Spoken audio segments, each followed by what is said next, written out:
नमस्ते दोस्तों, केम छो। मैं झूठ नहीं बोलूंगा, आज का थोड़ा टफ होने वाला है वीडियो, लेकिन आप बने रहोगे तो आप कुछ नया सीखोगे। तो जो एनर्जी होती है, ताकत, राइट, उसका यूनिट है जूल्स फिजिक्स में। तो आप बोले कि भाई ये जूल्स वूज मुझे समझ में नहीं आता है, प्रैक्टिकली समझाओ।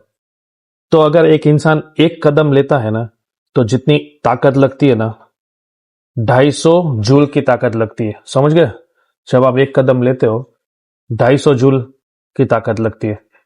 अब सोचो, एक बंदा है, वो एक कदम एक सेकंड में लेता है। मतलब एक कदम लिया एक सेकंड में, दूसरा कदम दूसरे सेकंड में लिया, तीसरा कदम तीसरे सेकंड में लिया। तो हर एक सेकंड में उसको 250 जूल एनर्जी चाहिए चलने के लिए। तो उसको हम क्या बोलेंगे कि ये बंदा अगर जब चल रहा है तो एवरी सेकंड उसको 250 जूल्स एनर्जी चाहिए। तो 250 जूल्स पर सेकंड एनर्जी बंदे को चलने के लिए चाहिए, अगर वो एक सेकंड में एक कदम लेता है। Very simple. तो जूल्स पर सेकंड जो एनर्जी यूनिट है ना, उसको वॉट बोलते हैं, WATT।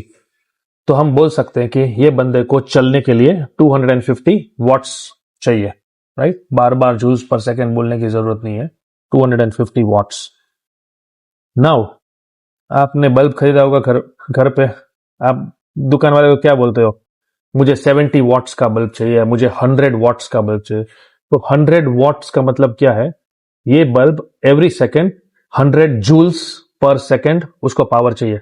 एक सेकेंड हुआ, आप बल्ब को लगाया घर पे और स्विच चालू की, तो एक सेकेंड गया, 100 जूल्स पावर चाहिए उसे लाइट देने के लिए। दूसरी सेकेंड में दूसरा 100 जूल्स चाहिए, तीसरी सेकेंड में तीसरा 100 जूल्स चाहिए। तो 100 जूल्स पर सेकेंड पावर चाहिए, या जूल्स पर सेकेंड को वॉट्स बोला जाता है, मैंने आपको बताया था। मतलब ये बल्ब का कैपेसिटी है 100 वॉट्स। तो जो 70 वॉट्स का बल्ब है वो थोड़ा लेस लाइट फेंकेगा, क्योंकि वो 70 वॉट्स 70 जूल्स एनर्जी लेके उसको लाइट में कन्वर्ट करता है। 100 वॉट्स का बल्ब होगा वो ज्यादा ब्राइट होगा। ओके, तो 100 जूल्स समझ में जब समझ में आ गया।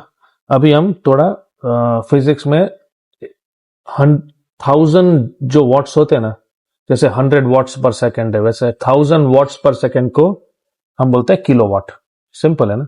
1000 किलो, 1 ग्राम, 1000 ग्राम को हम किलोग्राम बोलते हैं, वैसे 1000 वॉट्स को 1 किलोवाट बोलते हैं।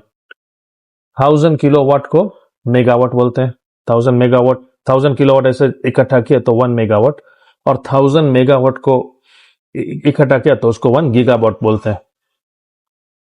सो 1 गीगावाट मतलब 1000 multiply by 1000 multiply by 1000 joules पर सेकेंड एनर्जी कंज्यूम होगी, तो 1 गीगावाट बोलते हैं। अब आप अंदाजा लगे, पूरा जो अमेरिका है, दुनिया का सबसे समृद्ध देश, वो कितना इलेक्ट्रिसिटी यूज करता है। घर के अंदर यूज होती है, फैक्ट्री के अंदर यूज होती है, इलेक्ट्रिक कार में इलेक्ट्रिसिटी यूज होती है, हर एक घर के अंदर हीटर, इलेक्ट्रिसिटी, बल्ब, कोई इस्त्री कर रहा है, हॉट वाटर हीटर है, पंखा चल रहा है, इलेक्ट्रिक स्टव है, सब मिला के पूरे अमेरिका में 500 गीगावाट एनर्जी यूज होती है। मतलब 500 multiplied by 100,000 multiplied by 1000 multiplied by 1000 joules पर सेकेंड। एवरी सेकेंड वो इतना जूल्स अमेरिका देश कंज्यूम करता है, 500 गीगावाट्स। तो ये तो सब नॉर्मल फिजिक्स कैलकुलेशन है, कोई बड़ी बात नहीं है। मजे की बात क्या है? इलॉन मस्क ने अभी स्टारशिप, जो दुनिया का सबसे बड़ा रॉकेट है, वो लॉन्च किया। अभी 7th टेस्ट था उसका, अभी 4-5 दिन पहले। तो जब स्टारशिप रॉकेट लिफ्ट ऑफ होता है, आप देखो उसके नीचे सब आग निकलती है, राइट। वो भी एनर्जी का यूनिट है। तो जब रॉकेट शुरू होता है तो पहले 60 सेकेंड्स तक कितना पावर रॉकेट निकालता है? 100 गीगावाट जितना। मतलब सोचो, पूरा अमेरिका 500 गीगावाट्स एनर्जी कंज्यूम करता है, और ये एक rocket 20% of the entire energy consume by America, उतना एनर्जी 100 गीगावाट वो रॉकेट के पीछे से निकलता है। वो एनर्जी नीचे धक्का मारती है, और Newton's third law of motion, right, action and reaction are opposite. 500 gigawatts का जो गैस और स्मोक निकलता है, आग, वो रॉकेट को ऊपर धक्का मारता है। तो अगर आपको बोले कोई बोलेंगे कि अमेरिका का एनर्जी कंजम्पशन क्या है, इलेक्ट्रिसिटी कंजम्पशन, तो आप बोलोगे 500 गीगावाट्स।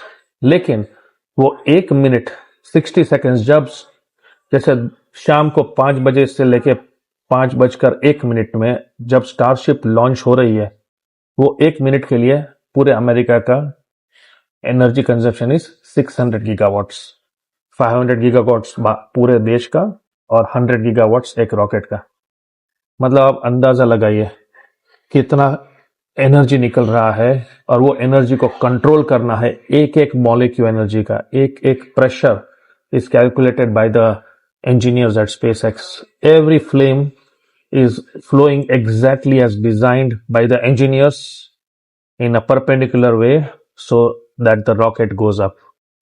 Elon Musk ने बोला था there are million ways the rocket things can go wrong. मतलब गलत होने के लिए 10 लाख चीजें हैं, मिलियन चीजें रॉन्ग हो सकती है रॉकेट में, और रॉकेट एक्सप्लोड हो जाएगा। लेकिन सब कुछ ठीक होगा तभी रॉकेट ऊपर जाएगा। तो कितना कॉम्प्लिकेटेड टेक्नोलॉजी है कि एक भी चीज गलत हुई, 1 मिलियन में से एक भी चीज गलत हुई तो रॉकेट एक्सप्लोड हो जाएगा। पूरी की पूरी मिलियन चीजें सही गई तो रॉकेट टावर को क्लियर करके ऑर्बिट में जाएगा। और इलॉन मस्क का रॉकेट गया ऑर्बिट में to collect more data for flight number 7। तो ये सब बहुत ही हार्ड चीज है जो ये लोग कर रहे हैं। एंड आप सोचो तो सही, एक लास्ट एनालॉजी दे रहा हूं।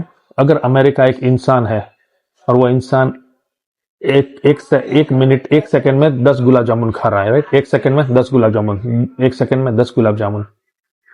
और स्टारशिप अगर दूसरा इंसान है तो वो 60 सेकंड के लिए वो बंदा 20%, मतलब वो 2 गुलाब जामुन खा रहा है, मतलब 10 का 20% is 2। So entire America consumes 500 gigawatts, starship consumes 100 gigawatt for the 60 seconds जब वो बर्न फुल पावर से बर्न हो रहा है। गजब।